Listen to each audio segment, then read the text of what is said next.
ఓం ఆదిత్యాయ నమః. అందరికీ నమస్కారం అండి. సీతారామ ఛానల్కు అందరికీ స్వాగతము. ఈరోజు ఆదిత్య హృదయం యొక్క గొప్పతనము మరియు ఆదిత్య హృదయమును విందాము. ఆదిత్య హృదయము అగస్త్య మహర్షిచే శ్రీరామునికి ఉపదేశించబడిన శక్తివంతమైన సూర్యస్తోత్రము. ఇది యుద్ధంలో విజయము, ఆరోగ్యము, బలము, ధైర్యము, శ్రేయస్సు, సూర్యభగవానుడి ఆశీర్వాదాలు, సమస్యల నుండి విముక్తి మరియు అంతర్గత స్థిరత్వము కలిగిస్తుంది. దీనిని పఠించడం వల్ల సూర్యదేవుని శక్తిని పొంది జీవితంలో ఎదురయ్యే అడ్డంకులను అధిగమించవచ్చని నమ్ముతారు.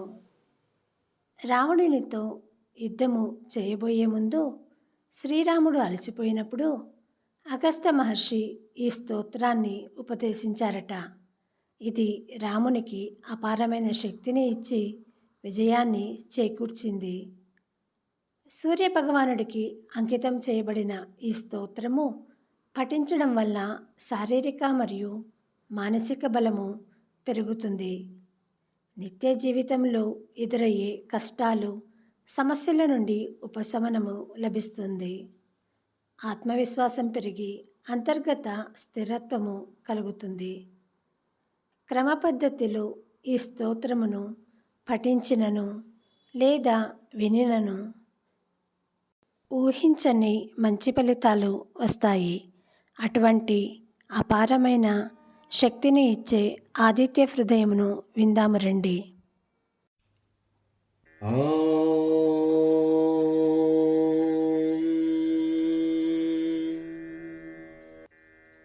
అథ ఆదిత్యహృదయస్తోత్రం.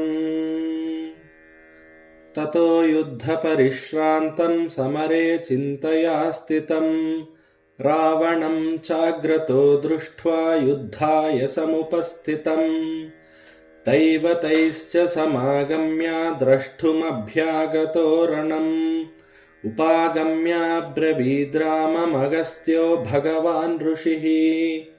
రామ రామ మహాబాహో శృణు గుహ్యం సనాతనం ఏన సర్వాన్ నరీన్ వత్స సమరే విజయిష్యసి.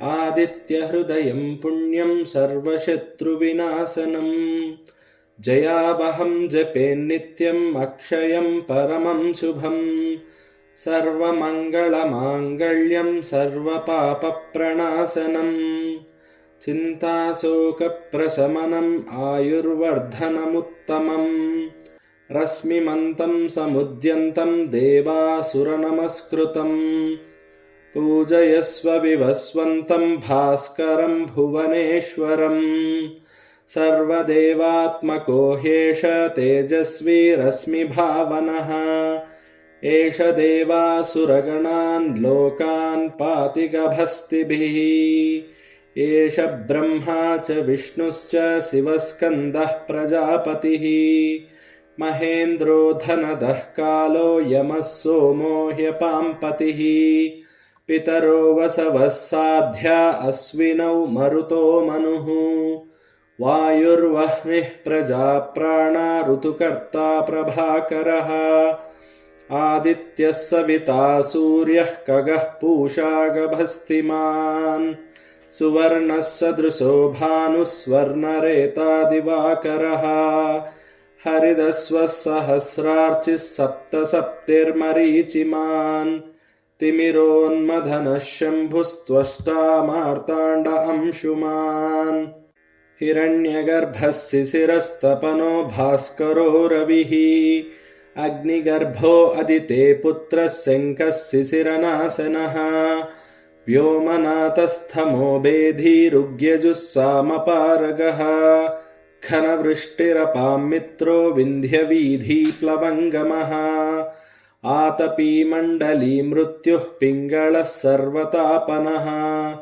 కవిర్విశ్వో మహాతేజ రక్తः సర్వభవోద్భవः నక్షత్రగ్రహతారాణామదిపో విశ్వభావనः తేజసామపి తేజస్వీ ద్వాదశాత్మన్నమోऽస్తు తే नमः पूर्वाय गिरये पश्चिमायाद्रये नमः ज्योतिर्गणानां पतये दिनाधिपतये नमः जयाय जयभद्राय हर्यस्वाय नमो नमः नमो नमः सहस्रांशो आदित्याय नमो नमः नम उग्राय वीराय सारंगाय नमो नमः नमः पद्मः प्रबोधाय मार्ताण्डाय नमो नमः ब्रह्मेशानाच्युतेशाय सूर्यायादित्यवर्चसे भास्वते सर्वभक्षाय रौद्राय वपुषे नमः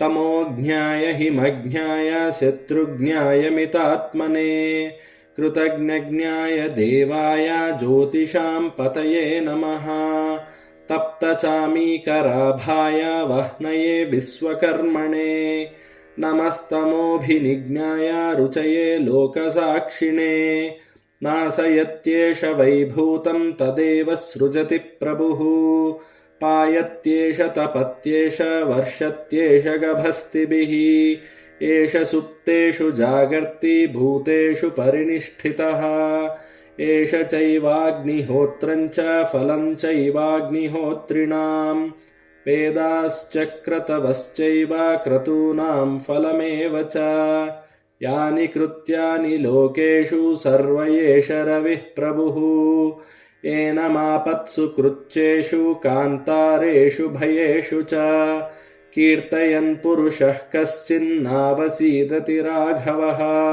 पूजयस्वैनमेकाग्रो देवदेवं जगत्पतिम् एतत्त्रिगुणितं जप्त्वा युद्धेषु विजयिष्यसि अस्मिन् क्षणे महाबाहो रावणं त्वं वधिष्यसि एवमुक्त्वा तदागस्त्यो जगाम च यथागतम् एतच्छ्रुत्वा महातेजा नष्टशोको भवत्तदा धारयामास सुप्रीतो राघवः प्रयतात्मवान् आदित्यं प्रेक्ष्य जप्त्वा तु परं हर्षमवाप्तवान् त्रिराचम्यः शुचिर्भूत्वा धनुराधाय वीर्यवान् रावणं प्रेक्ष्य हृष्टात्मा युद्धाय समुपागमत् सर्वयत्नेन महता वधे तस्य धृतोऽभवत् अथ रविरवदन्निरीक्ष्य रामं मुदितमनाः परमं प्रहृष्यमाणः निशिचरपतिसंक्षयं विदित्वा सुरगणमध्यगतो वचस्त्वरेति ॐ शान्ति शान्ति शान्तिः श्रीगुरुभ्यो नमः हरिः ॐ श्रीरामकृष्णार्पणमस्तु।